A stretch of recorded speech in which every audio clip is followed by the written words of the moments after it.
آج ہم خداوند کے زندہ کلام میں سے ان باتوں پر تھوڑی دیر کے لیے غور کریں گے، کیونکہ ہمارا خدا ہم سے بے حد پیار کرتا ہے، اس کی شفقت ابدی ہے، اس کی وفاداری پشت در پشت رہتی ہے، اور وہ اپنے کسی مخلوق سے نفرت نہیں کرتا، بلکہ چاہتا ہے کہ سب کی توبہ تک نوبت پہنچے، لوگ توبہ کریں۔ اور اس سے پہلے کہ لوگ توبہ کریں، خدا نے ہمارے لیے کیا کیا؟ خدا نے ہمارے لیے ایک بہت بڑا نجات کا بندوبست کیا ہے۔ اور اگر ہم اس کلام مقدس کو دیکھیں، کلسیوں کے نام پولس رسول کا خط، اس کا 2 باب اور اس کی 14ویں اور 15ویں آیت، یہاں لکھا ہے کلام مقدس میں، اور حکموں کی وہ دستاویز مٹا ڈالی جو ہمارے نام پر اور ہمارے خلاف تھی، اور اس کو صلیب پر کیلوں کے ساتھ جڑ کر سامنے سے ہٹا دیا۔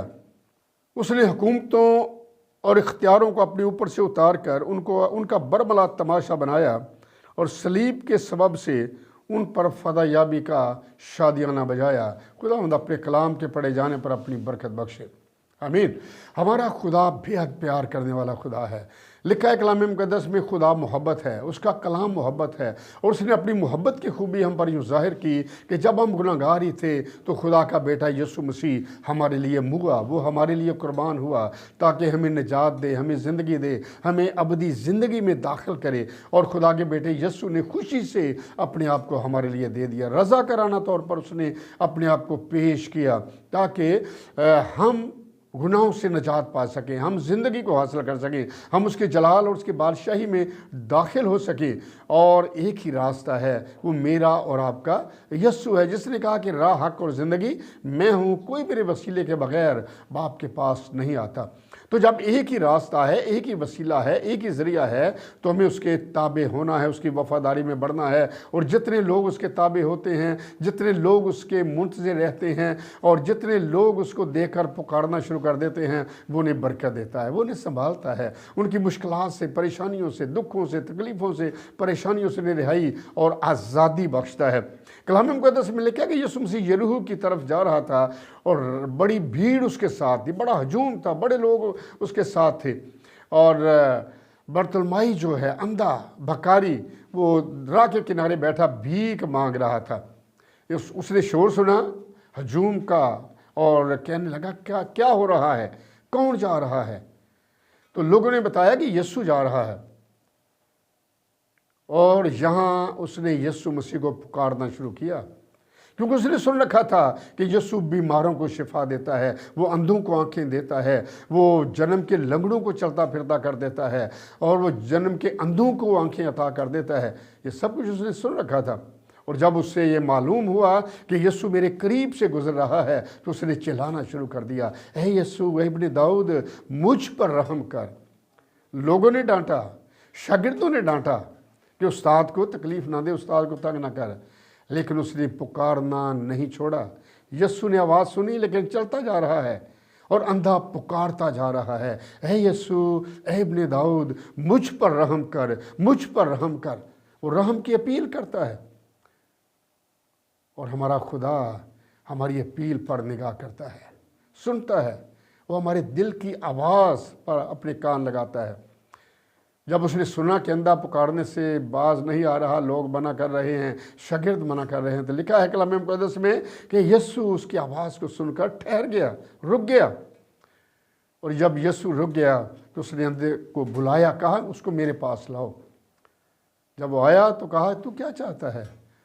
اس نے کہا، یہ کہ میں بینا ہو جاؤں۔ یسوع نے کہا، تیرے ایمان نے تجھے ٹھیک کیا۔ اسی وقت اس کی آنکھیں کھل گئیں، اور اس نے اپنے نجات دینے والے کو، شفا دینے والے کو دیکھا، دنیا کو دیکھا، ہجوم کو دیکھا۔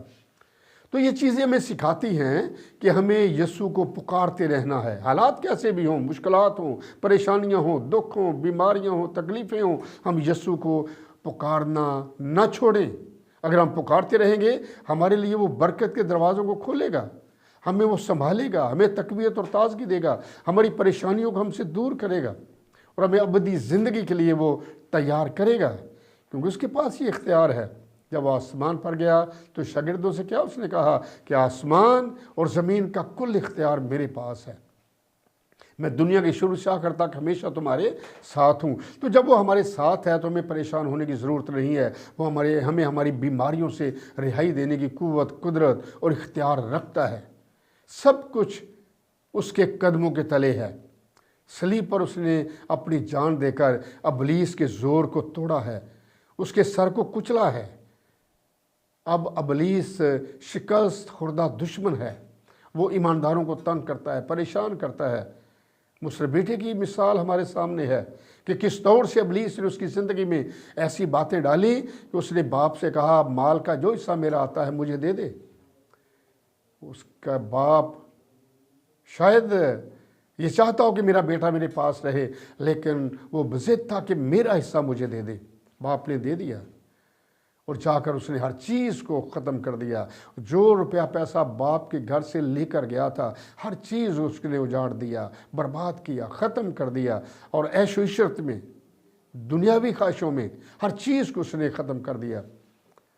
آخر اس کو کسی دوست نے بھی سہارا نہیں دیا، پیسے ختم ہو گئے، کسی نے سہارا نہیں دیا۔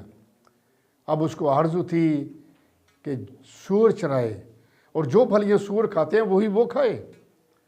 بڑی عجیب زندگی ہے، بڑی اذیت ہے اس کی زندگی میں، بڑی تکلیف ہے اس کی زندگی میں، اور اسے سوچ آتی ہے کہ میرے باپ کے گھر میں کتنے مزدور ہیں جن کو افراد سے کھانا ملتا ہے، جو اچھی زندگی بسر کر رہے ہیں، اور میں یہاں بھوکا مر رہا ہوں۔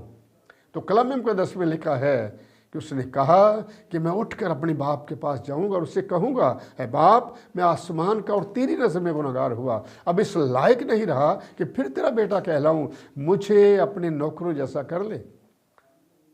تو باپ نے ایسا نہیں کیا کہ اس کو نوکروں کی طرح دیکھے، بلکہ وہ دوڑا گیا اور جا کر اس نے اپنے بیٹے کو گلے سے لگا لیا۔ وہ ہر روز انتظار کرتا ہے، ہر روز انتظار کرتا ہے۔ اور یسایہ کی کتاب میں لکھا ہے کہ میں نے تیرا فدیہ دیا ہے، میں نے تیری نجات کا بندوبست کیا ہے، میرے سوا کوئی خدا نہیں ہے، میرے سوا اور کوئی معبود نہیں ہے جو تمہیں رہائی دے سکے، جو تمہیں آزاد کر سکے، جو تمہیں معاف کر سکے۔ یہ اختیار میرے پاس ہے۔ اور مصر بیٹے کا باپ دوڑا ہوا جاتا ہے تاکہ اسے اپنے سینے سے لگائے، اور کہا اس کو نہلاؤ، نئے کپڑے پہناؤ، انگوٹھی اور جوتی اس کو پہناؤ۔ پھر سے وہی پہلا اختیار اس کو مل جاتا ہے۔ اقرار کرنے کی ضرورت ہے۔ جب ہم اپنے گناہوں کا اقرار کرتے ہیں، ہمارے اندر احساس پیدا ہوتا ہے کہ ہم گناہ گار ہیں، اقرار کرتے ہیں اور اپنے گناہوں کو ترک کرتے ہیں، تو وہ بڑا مہربان ہے۔ اس کا فضل، اس کا رحم عظیم ہے۔ وہ ہمیں معاف کر دیتا ہے، وہ ہمیں ابدی زندگی میں داخل ہونے کا وعدہ دیتا ہے۔ اور جب ہم توبہ کرتے ہیں، خداوند کے پاس آتے ہیں، تو پھر ہمارے لیے برکت کے دروازے کھلتے چلے جاتے ہیں۔ جس طرح سے مصر بیٹے نے توبہ کی، واپس آیا اور باپ نے اسے گلے سے لگا لیا، پھر سے وہ سارا اختیار، وہ سارا حق اسے دے دیا جو پہلے گھر میں رہ کر اس کے پاس تھا۔ ضروری ہے کہ ہم انسان ہیں، خاکی ہیں، کمزور ہیں، ہم سے غلطیاں، خطائیں ہوتی رہتی ہیں۔ کوئی بھی ایسا انسان نہیں جو یہ کہے کہ میں گناہ نہیں کرتا۔ دنیا میں جتنے بھی انسان عورت سے پیدا ہوئے سب نے گناہ کیا، اور لکھا ہے کہ خدا کے کلام سے، خدا کے جلال سے محروم ہیں۔ کلام مقدس میں یہ لکھا گیا ہے۔ اور ہمیں واپس خداوند کے پاس آنا ہے، اپنے نجات دہندہ کے پاس واپس آنا ہے، کیونکہ خدا نے اپنے بیٹے یسوع کا انتظام کیا ہے جو بنی نوع انسان کی نجات کا بندوبست کرے۔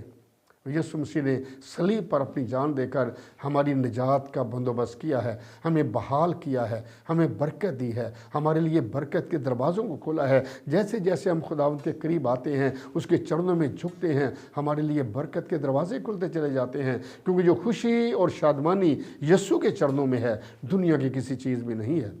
آپ جائیداد اکٹھی کر لیں، کوٹھیاں بنا لیں، بنگلے بنا لیں، بہتر سے بہتر گاڑیاں خرید لیں، کوئی سکون نہیں ہے جب تک یسوع آپ کی زندگی میں نہیں۔